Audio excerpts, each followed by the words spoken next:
this worksheet, I'd like you to try to graph them without a calculator.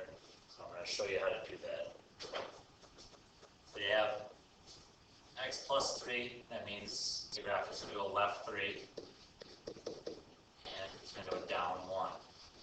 From the parent function. Parent function starts at 0, 0, so we're going to go the bottom of the V, we're going to go left 3, down 1. This 4 on the outside, I think 4 times the absolute value, so when the points go from 0, 0, there's 2 other points, 1, 1, and 1, negative 1. Well, when the first point got moved left 3, down 1, the second point also moved left 3 and down 1. But instead of down 1, because it's 4 on the outside, those are going to get multiplied by 4. So instead of just up 1 from here, from the bottom of the vertex, you're going to go up 4. Another way you can do this is to make a t-chart. And if we have negative 3, we know negative 3, negative 1. So the other two sides of negative 3 on the number line is negative 2, negative 4. If we substitute those in to the equation, the inequality, if you just make it an equation for a little bit, you substitute negative 2 in, negative 2 plus 3 is 1. Absolute value of 1 is 1 times 4. 4 subtract 1 is 3. So negative 2, 3 is the coordinate. And then if we substitute in negative 4, you get negative 4 plus 3 is negative 1. Absolute value of negative 1 is 1. 1 times 4 is 4. 4 minus 1 is 3. So that's where I get these other 2 points from.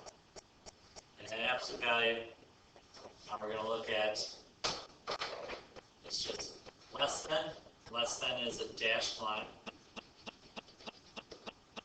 If it was less than or equal to, then it would be a solid line, but it's less than. So it's just a dashed line, and it's less than is shade below.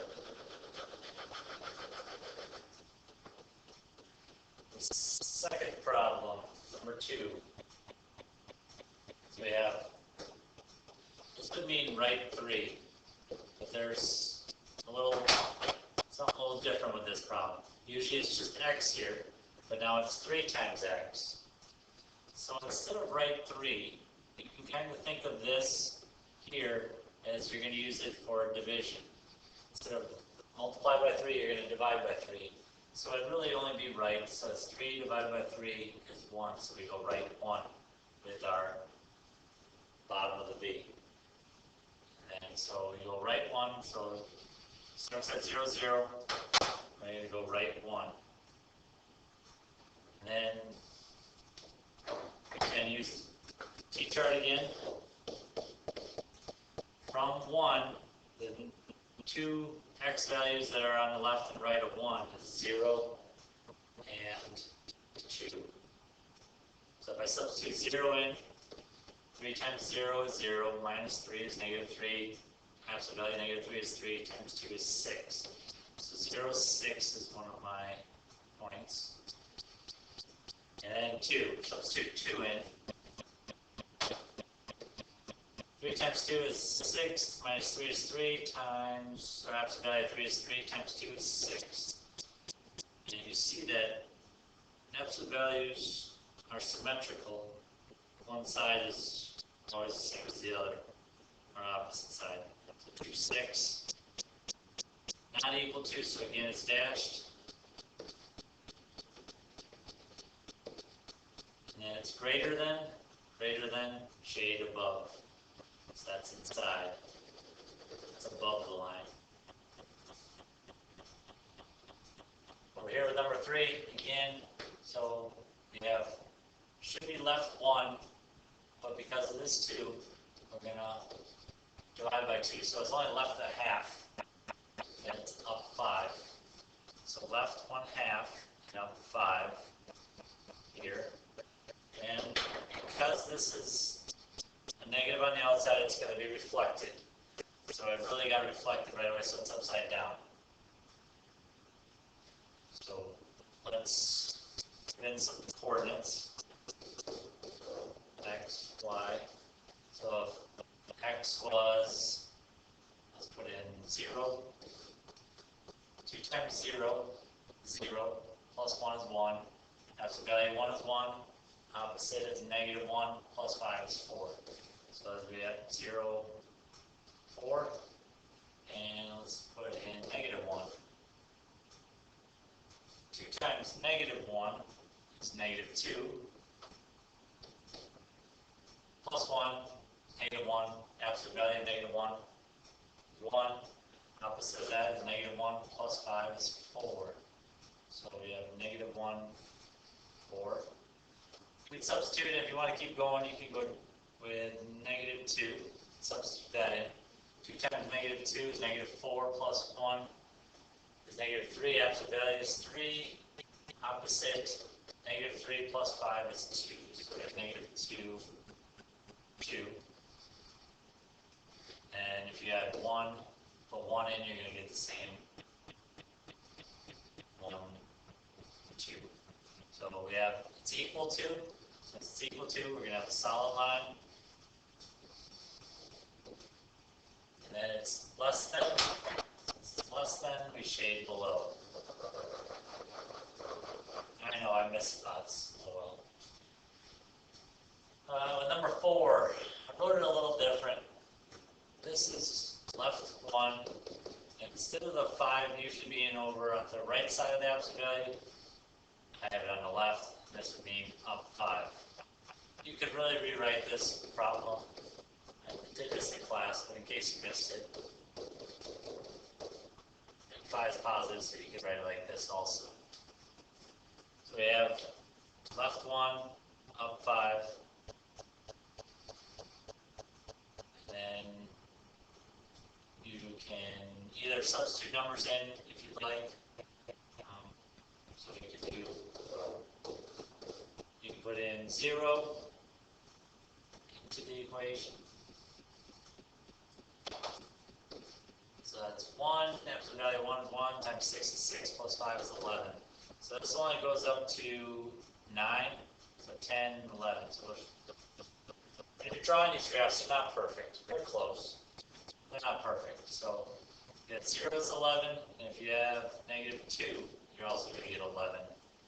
And it's equal to, so it's a solid line, really narrow. When you times it by 6, that narrows it up, that shrinks it up, and then it's equal to solid line and greater than shade in between. Down here at number 5, so we have 4 minus 6 times the absolute value of 6x plus 2 greater than negative 80. So, order of operations you have to take care of. Subtraction first. You're thinking to yourself, well, it's negative. Well, not really. Why not when you divide by a negative here? Then it becomes positive. Remember, anytime you multiply or divide by a negative, switch to inequality. And 84 divided by negative 6 is 14. So we have less than the absolute value is less than negative, or less than 14. That's okay. Let's take this down, keep going. So it's not a special case. Multiply the right side by negative 1, switch to inequality.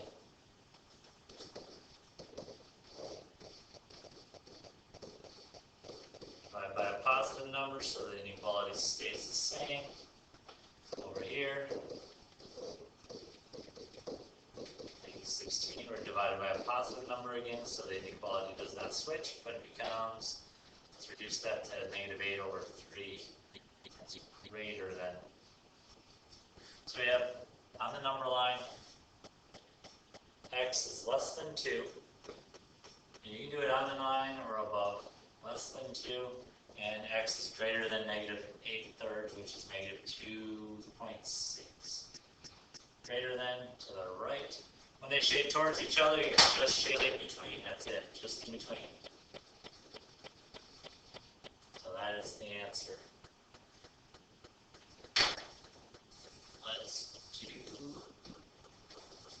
Last one. 9 times 1 minus 7 greater than 81. So we have multiplication, we have addition. Gotta take care of the addition first by subtracting.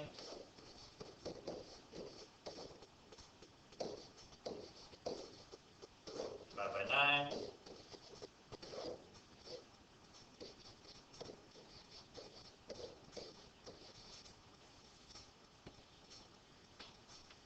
And its absolute value is greater than a positive, so that's okay. It's not a special case. So let's continue.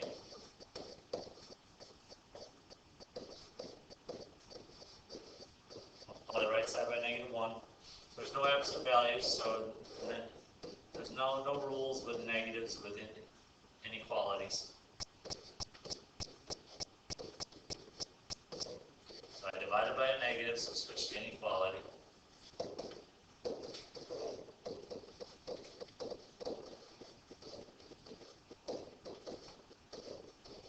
Divided by a negative again, so switch to inequality. So we have r is less than -1. And we have r is greater than 9/7, which is a little above 1. So in this case, they're shaded away from each other.